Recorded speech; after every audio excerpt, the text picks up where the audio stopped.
ಶ್ರೀ ಗುರುಭ್ಯೋ ನಮಃ. ಗಂ ಗಣಪತಿಯ ನಮಃ. ಮಾತೃದೇವೋ ಭವ. ನಮ್ಮೆಲ್ಲ ವೀಕ್ಷಕ ಪ್ರಭುಗಳಿಗೆ ಬೀಟ್ಸ್ ಆಫ್ ಇಂಡಿಯಾ ಕನ್ನಡ ಚಾನಲ್ನ ವತಿಯಿಂದ ನಮಸ್ತೆ.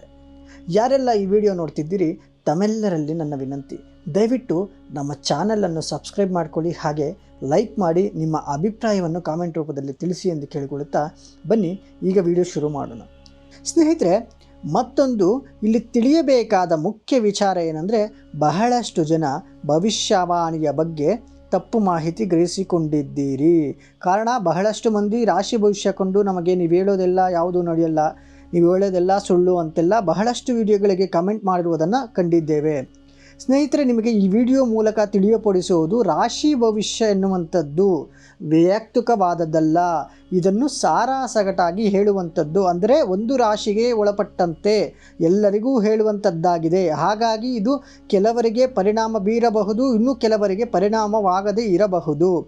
ಆದ ಕಾರಣ ನಿಮ್ಮ ಜನ್ಮ ಜಾತಕ ಒಮ್ಮೆ ಪರಿಶೀಲಿಸಿ, ರಾಶಿ ಭವಿಷ್ಯ ನೋಡಿ ಪರಿಹಾರಗಳೇನಾದರೂ ಇದ್ದಲ್ಲಿ ಅದನ್ನು ಪರಿಶೀಲಿಸಿಕೊಳ್ಳಿ, ಆಗ ಎಲ್ಲವೂ ಸರಿ ಹೋಗಲಿದೆ ಎಂದು ಹೇಳುತ್ತಾ ಬನ್ನಿ ಈಗ ಗ್ರಹಗಳ ಸ್ಥಾನದ ಬಗ್ಗೆ ನೋಡೋಣ.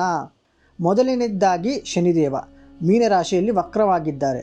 ಹಾಗೆ ಗುರುದೇವ ಮಿಥುನ ರಾಶಿಯಲ್ಲಿ ಸ್ಥಿತವಾಗಿದ್ದರೆ, ಮತ್ತು ಇನ್ನು ಕುಂಭರಾಶಿಯಲ್ಲಿ ರಾಹುಗ್ರಹ, ಹಾಗೆ ಸಿಂಹರಾಶಿಯಲ್ಲಿ ಕೇತುಗ್ರಹ ಮತ್ತು ಶುಕ್ರದೇವ ಸಂಚಾರ ಮಾಡ್ತಿದ್ದಾರೆ.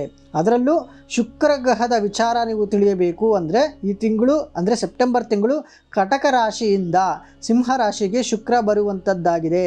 ಅದು ಕೂಡ ದಿನಾಂಕ 15/9/2025 ಬರಲಿದ್ದಾರೆ. ಹಾಗೆ ಇನ್ನು ಸೂರ್ಯದೇವರು ಸೆಪ್ಟೆಂಬರ್ 17ನೇ ತಾರೀಕು, ಅಂದರೆ ಇದೇ ಸೆಪ್ಟೆಂಬರ್ 17ನೇ ತಾರೀಕಿನ ನಂತರ ಕನ್ಯಾ ರಾಶಿ ಅಂದರೆ ಬುಧನ ರಾಶಿಗೆ ಬುಧನೊಟ್ಟಿಗೆ, ಅದು ಕೂಡ ಬುಧ ಕೂಡ ಇದೇ ತಿಂಗಳು ತನ್ನ ಸ್ವಂತ ರಾಶಿಗೆ 15ನೇ ತಾರೀಕು ಪ್ರಯಾಣ ಮಾಡ್ತಿದ್ದಾರೆ. ಇನ್ನು ಕುಜಗ್ರಹ 13ನೇ ತಾರೀಕು ತನ್ನ ಶತ್ರು ರಾಶಿಯಾದ ಕನ್ಯಾ ರಾಶಿಯಿಂದ ತುಲಾ ರಾಶಿಗೆ ಪ್ರವೇಶ ಮಾಡಲಿದ್ದಾರೆ.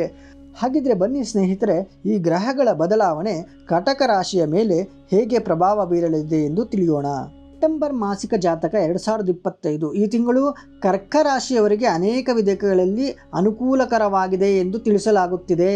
ಅಂದರೆ ಈ ತಿಂಗಳು ನಿಮಗೆ ಬಹಳಷ್ಟು ಅನುಕೂಲಕರವಾಗಿದೆ ಅಂತಲೇ ಹೇಳ್ಬೋದು. ಇನ್ನು ವೃತ್ತಿಪರದ ದೃಷ್ಟಿಕೋನದಿಂದ ಈ ತಿಂಗಳು ನಿಮಗೆ ಬಹಳಷ್ಟು ಅನುಕೂಲಕರವಾಗಿದೆ. ನಾನು ಈಗಾಗಲೇ ಹೇಳಿದೆ ನಿಮಗೆ, ಬಹಳಷ್ಟು ಈ ತಿಂಗಳು ನಿಮಗೆ ಒಳಿತಾಗುವಂಥ ಸಾಧ್ಯತೆಗಳು ಬಹಳಷ್ಟಿದೆ. ಈಗಾಗಲೇ ಬಹಳಷ್ಟು ನೊಂದಿದ್ದೀರಿ, ಬಹಳಷ್ಟು ನೊಂದಿರುವಂತಹ ನಿಮಗೆ ಈ ತಿಂಗಳು ನಿಮಗೆ ಒಂದೊಳ್ಳೆ ಪರಿಹಾರ ಅಂತಲೇ ಹೇಳ್ಬೋದು. ಇನ್ನು ಗ್ರಹಗಳ ಜೋಡಣೆಯು ನಿಮ್ಮ ವೃತ್ತಿಪರ ಜೀವನದಲ್ಲಿ ನೀವು ಪ್ರಚಂಡ ಪ್ರಯತ್ನವನ್ನು ಮಾಡುತ್ತೀರಿ ಎಂದು ಸೂಚಿಸುತ್ತಿದೆ. ಭವಿಷ್ಯದಲ್ಲಿ ಅದ್ಭುತ ಸಾಧನೆಗೆ ಸಹ ಇದು ಕಾರಣವಾಗಬಹುದು. ಇನ್ನು ವಿದ್ಯಾರ್ಥಿಗಳಿಗೆ ಈ ತಿಂಗಳು ಹೇಗಿದೆ ಅಂತ ನೋಡೋದಾದರೆ, ಈ ತಿಂಗಳು ಬಹಳಷ್ಟು ಅನುಕೂಲಕರವಾಗಿದೆ. ಅಂದರೆ ಯಾರೆಲ್ಲ ವಿದ್ಯಾರ್ಥಿಗಳು ಈ ರಾಶಿಯವರು ಅಂದರೆ ಕಟಕ ರಾಶಿಯವರು ಇರ್ತೀರಿ, ಯಾರೆಲ್ಲ ಅಂದರೆ ಹೊರದೇಶಗಳಿಗೆ ಹೋಗಿ ವಿದ್ಯಾಭ್ಯಾಸವನ್ನು ಮಾಡಬೇಕು ಅಂತ ಅಂದ್ಕೊಂಡಿರ್ತೀರಿ, ಈ ತಿಂಗಳು ಬಹಳಷ್ಟು ನಿಮಗೆ ಒಳ್ಳೆಯದೇ ಆಗುವಂಥ ಸಾಧ್ಯತೆಗಳು ಬಹಳಷ್ಟು ಏರಳವಾಗಿದೆ ಅಂತಲೇ ಹೇಳ್ಬೋದು.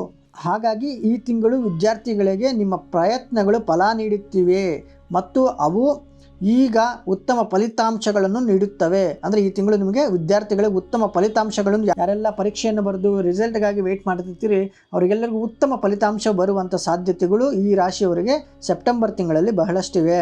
ಇನ್ನು ಈ ತಿಂಗಳು ಕುಟುಂಬದ ವಿಷಯಗಳಲ್ಲಿ ನೋಡೋದಾದರೆ ಮಧ್ಯಮ ಧನಾತ್ಮಕವಾಗಿರುತ್ತದೆ. ಅಂದರೆ ನಿಮಗೆ ಮಧ್ಯಮ ಫಲಗಳನ್ನು ನೀಡುವಂಥ ಸಾಧ್ಯತೆಗಳು ಈ ತಿಂಗಳು ನಿಮಗೆ ಕಾಣಿಸುತ್ತಿವೆ. ಇನ್ನು ಮೊದಲಾರ್ಧವು ವಿಶೇಷವಾಗಿ ಉತ್ತೇಜನಕಾರಿಯಾಗಿದೆ. ಇನ್ನು ನಿಮ್ಮ ಪ್ರಣಯದ ಜೀವನದ ಬಗ್ಗೆ ಮಾತನಾಡೋದಾದರೆ, ಸ್ನೇಹಿತರೊಂದಿಗೆ ನಿಮ್ಮ ಸಂಬಂಧವು ಬಲಗೊಳ್ಳಬಹುದು. ನೀವು ಈಗಾಗಲೇ ಸಂಬಂಧವನ್ನು ಹೊಂದಿದ್ದರೆ ಅದನ್ನು ಪೋಷಿಸಲು ಮತ್ತು ಬಲಪಡಿಸಲು ನೀವು ಎಲ್ಲವನ್ನೂ ಮಾಡುತ್ತೀರಿ ಈ ತಿಂಗಳು. ಅಂದರೆ ಕರ್ಕರಾಶಿಯವರು ಈ ತಿಂಗಳು ನೀವು ಯಾರೆಲ್ಲ ಪ್ರೇಮ ಸಂಬಂಧದಲ್ಲಿರುವವರಿಗೆ ಈ ತಿಂಗಳು ಬಹಳಷ್ಟು ಚೆನ್ನಾಗಿದೆ ಅಂತಲೇ ಹೇಳ್ಬೋದು. ಯಾರೆಲ್ಲ ಈ ವಿಷಯವನ್ನು ನಿಮ್ಮ ಪ್ರೇಮಿಗೆ ತಿಳಿಸಬೇಕು ಅಂತ ಅಂದ್ಕೊಂಡಿರ್ತೀರಲ್ಲ, ಅವರಿಗೆಲ್ಲರಿಗೂ ಈ ತಿಂಗಳು ಒಳ್ಳೆ ಫಲಪ್ರದವಾಗಿದೆ. ಹಾಗಾಗಿ ಪರಸ್ಪರ ತಿಳುವಳಿಕೆಯು ನಿಮ್ಮ ಸಂಬಂಧವನ್ನು ಗಾಢವಾಗಿಸಲು ಮತ್ತು ನಿಮ್ಮ ವೈವಾಹಿಕ ಜೀವನವನ್ನು ಸಂಪೂರ್ಣವಾಗಿ ಆನಂದಿಸಲು ಅನುವು ಮಾಡಿಕೊಡ್ತಿದೆ ಈ ತಿಂಗಳು ನಿಮಗೆ ಗ್ರಹಗಳು.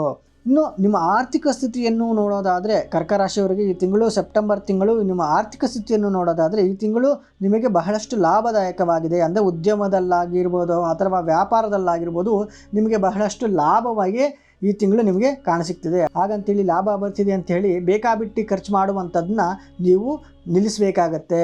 ಬಹಳಷ್ಟು ಖರ್ಚಿನ ಮೇಲೆ ನಿಗಾ ಇಡುವಂಥದ್ದು ಈ ತಿಂಗಳು ಬಹಳಷ್ಟು ಒಳ್ಳೆಯದು.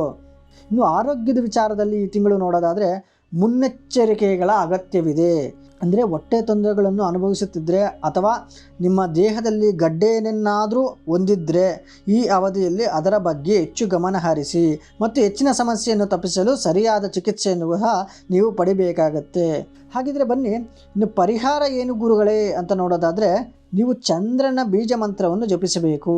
ಇವಿಷ್ಟು ಕರ್ಕಾಟಕ ರಾಶಿಯವರ ಸೆಪ್ಟೆಂಬರ್ ತಿಂಗಳ ಭವಿಷ್ಯವಾಣಿಯಾಗಿತ್ತು. ಇನ್ನು ವಿಡಿಯೋ ಮುಗಿಸುವಂಥ ಸಮಯ ಬಂದಿದೆ. ಸರ್ವರಿಗೂ ಒಳಿತೇ ಆಗಲಿ ಎಂದು ಹೇಳಿಕೊಳ್ಳುತ್ತಾ ಸರ್ವೇ ಜನ ಸುಖಿನೋ ಭವಂತು, ಸಮಸ್ತ ಸನ್ಮಂಗಳಾನಿ ಭವಂತು. ಶ್ರೀಕೃಷ್ಣಾರ್ಪಣಮಸ್ತು.